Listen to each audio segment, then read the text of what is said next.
আপনাদের সন্তান হিসেবে ইনশাল্লাহ আপনাদের ঋণ শোধ করার জন্য আমি একটু পিছ হব না। আমি আমার আপনাদের রক্ত দিয়েও আপনাদের চেষ্টা করবো। আমরা সবাই বলি নাই, জালাল ভাইয়ের সালাম নিন, ধানের শীষে ভোট দিন, জালাল ভাইয়ের সালাম নিন।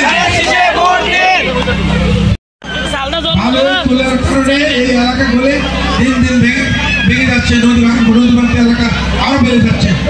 আমি কথা দিচ্ছি, বিএনপি সরকার আসলে একটা ভালো হবে, একটা ভালো তোলার ক্ষমতা নাই। চাঁদাবাজির বিরুদ্ধে, সন্ত্রাসীর বিরুদ্ধে, বিএনপি আর দুর্নীতির বিরুদ্ধে আমি আপোষহীন, এক বিন্দু টলারেন্স নাই। আমি এদের সাথে আপোষ করবো না।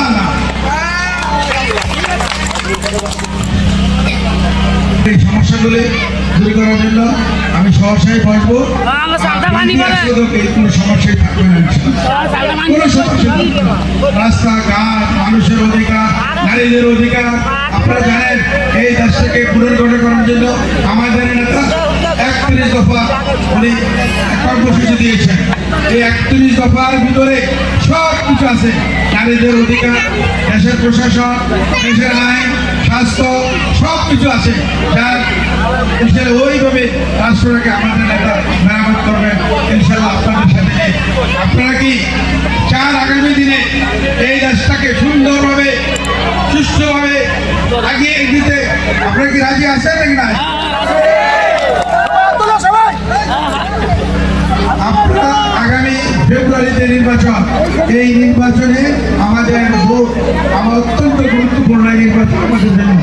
আমরা যদি ভোট দিতে ভুল করে, মনে রাখবেন এই দুঃখ আপনার আমার বিদেশি বন্ধুরা, রাষ্ট্রের হাতে সবাই আমরা কি অতীতে আমরা অন্য অফিসে ভোট করেছি, এর চেয়ে বেশি ভোট করতে হবে আমাদেরকে।